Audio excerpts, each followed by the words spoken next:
Passek, the FlyFish Fanatic, and welcome to my tying bench.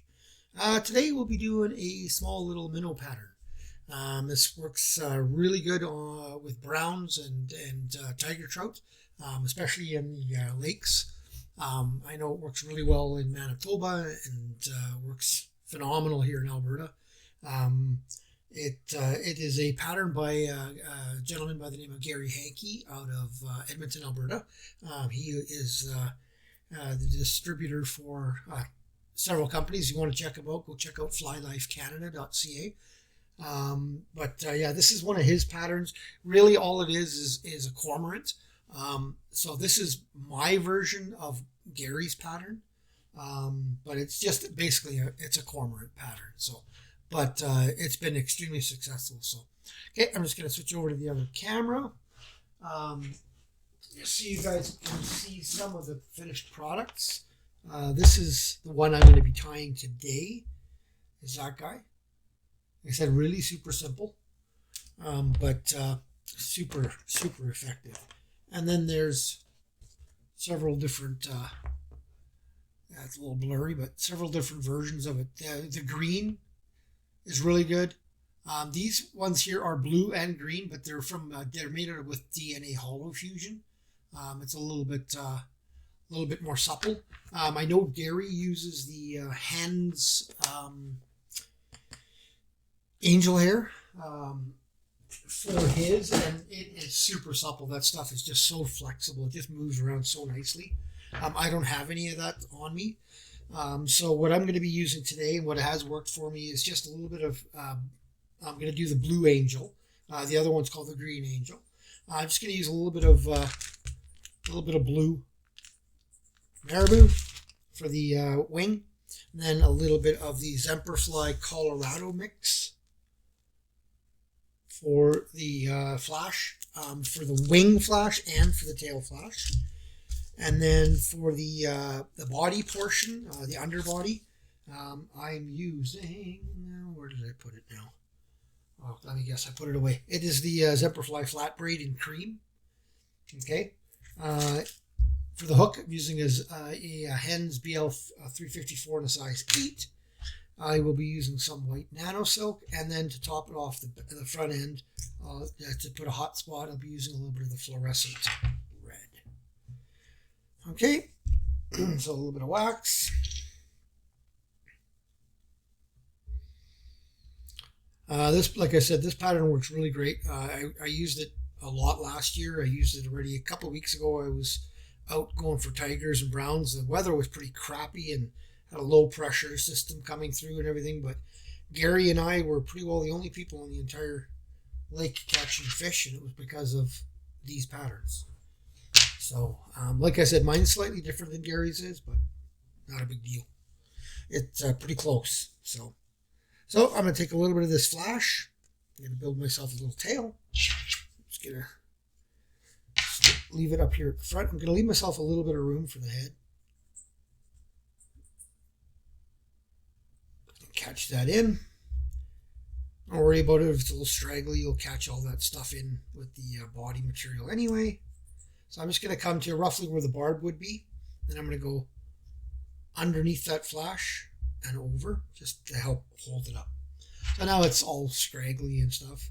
Just don't want too long of a tail. That's about it. Okay.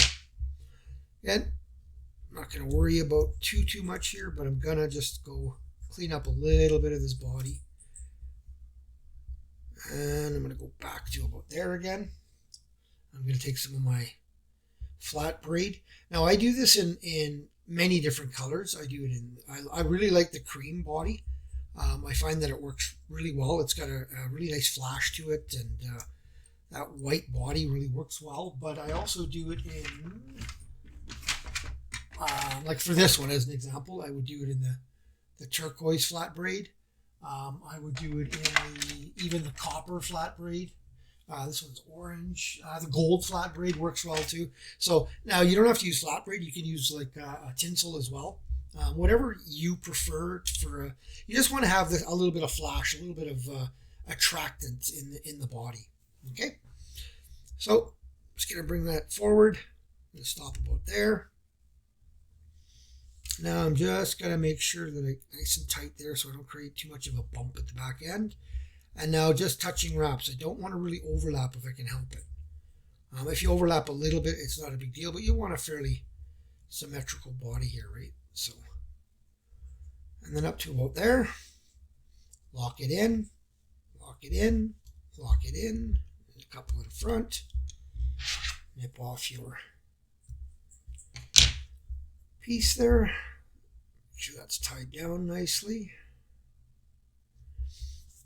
Okay, now I am going to take a piece of my Marabou. I don't want a ton of my Marabou. I'm going to maybe go a little bit less, like maybe about the length of my nail worth off of the plume. I'm just going to fold it over once.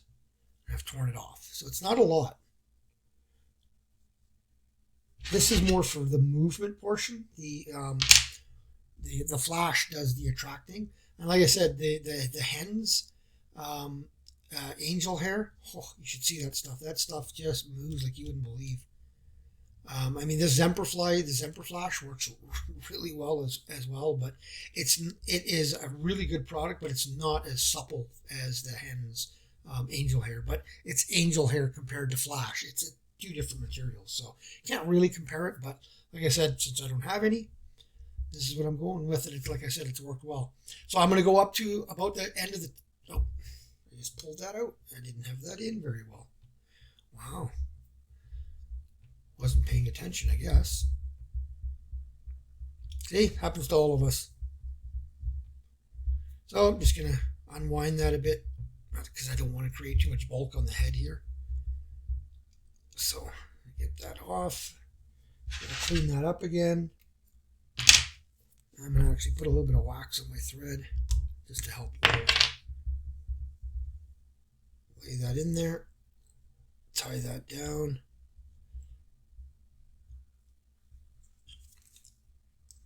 Like I said, I don't want a ton of Marabou in there. I just want enough in there to have movement, right?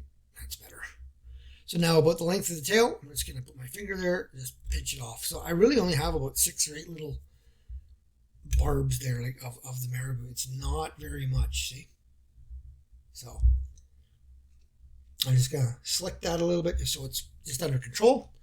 And then I'm going to grab about 10, 12 pieces of the flash. And yeah, they're right about there. That's good. About that many pieces of flash. Like I said, somewhere between 10 and 12. Now it's, again, not a big deal if you don't have exactly the right amount. This is more for the flash portion than it is for any movement. The movement's being done by the Marabou. So again, I'm just going to leave that all straggly. Doesn't really matter right now. I'm going to lay that in there. I'm going to catch that in. A couple of turns. Actually, you know what? I'm going to wax this because this stuff will slip out for sure. Just going to go back to the Marabou there. Catch that in. Pull that back a bit. Now crank down on the Semperfli, this Nanosilk. Really crank down on that. So now that's laying right on top. Now I'm going to go to the length of my tail, maybe just a touch longer. Then I'm going to whip finish.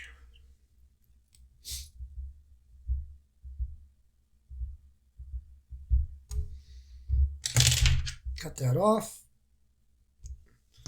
Again, not too concerned about what that looks like there right now, because now I'm going to put my hot spot on and that'll clean everything up here in the front.